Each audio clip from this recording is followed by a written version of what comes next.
Okay, welcome to the commentary for Double Standard. Now, this letter caused some interesting discussions in my San Francisco class, and there were two main topics. One topic was the topic of families and individuals, and the other topic was double standards for men and women. And I'll talk about both of these and a little bit about what's common in America, common opinions in America, and what are some of the different ideas in different countries. So first, this topic of family and individuals. Most people know that American culture, American society, values individualism or individuals.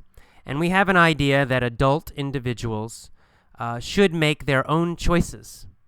And they should not worry about what other people think, even their families. And as you get older, this becomes stronger and stronger.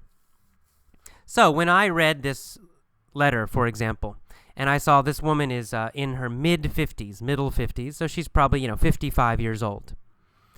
And she's worried about what her family thinks about her new boyfriend. My first reaction, I thought, this is very strange. This is an older woman. Why does she care about what her sister and her parents think? She should just do what she wants. She's an adult woman. This is crazy. And that's a common American reaction. We have an idea in the United States that when you're an adult, you should be independent. You should make your own decisions.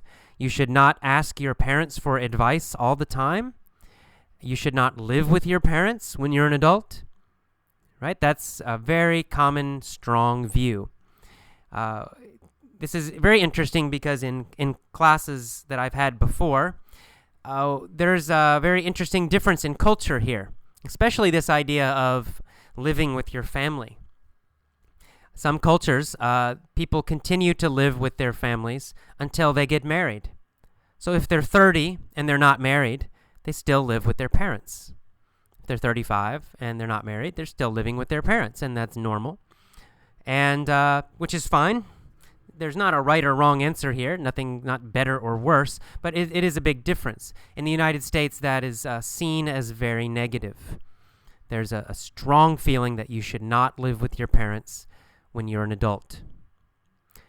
So, for example, in my own life, I went to university when I was 18.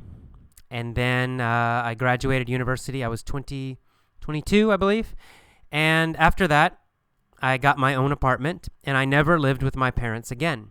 I didn't want to live with my parents, and my parents did not want me to live with them. If I had asked them, can I live with you, they would not have been happy. They would not have liked that. They would think there was something wrong with me. I can't support myself. I can't get my own job. I'm not independent. That's not good.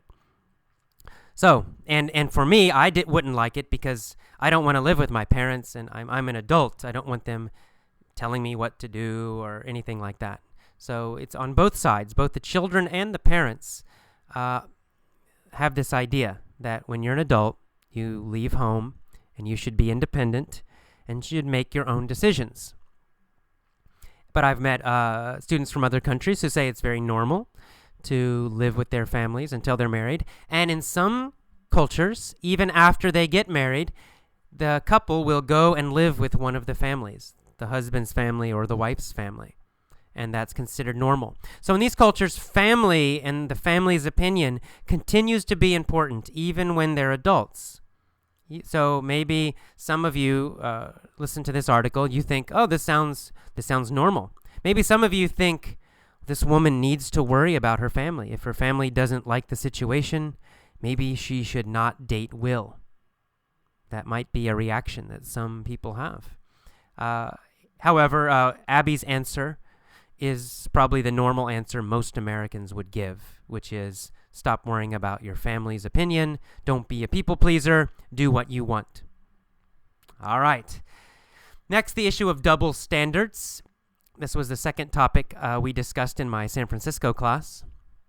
And the double standards refers to men and women and the fact that there are double standards for men and women when dating.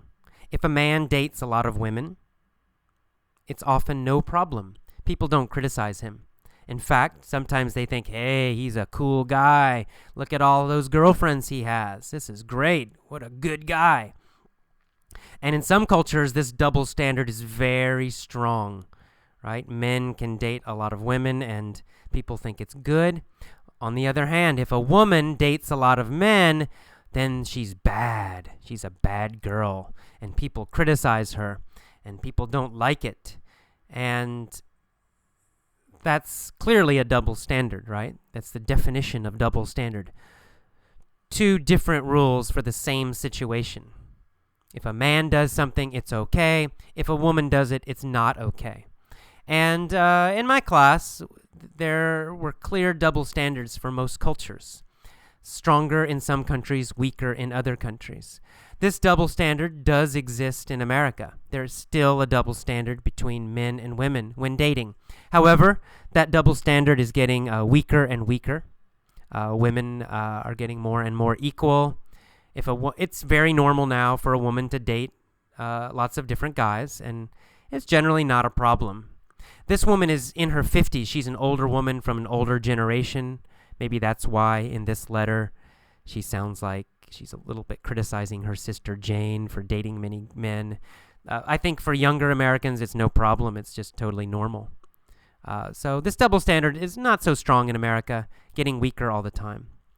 In other countries, in my class, some of the Asian students, for example, mentioned that this is a very strong double standard in their countries, that the men are almost encouraged to date a lot of girls, and it's seen as very cool. But if a woman even has sex before she's married, something's wrong with her. She's a bad girl. Everybody criticizes her. And it's a strong double standard. I guess the good news is most of them did mention that it's improving in all the countries in my class that were represented. The students did say it's getting better. It maybe it's still bad, but the double standards are improving in most places in the world, and that's good. Well, okay, those are our topics. That's our commentary for this letter. Hope you enjoyed it. See ya for the next lesson. Bye-bye.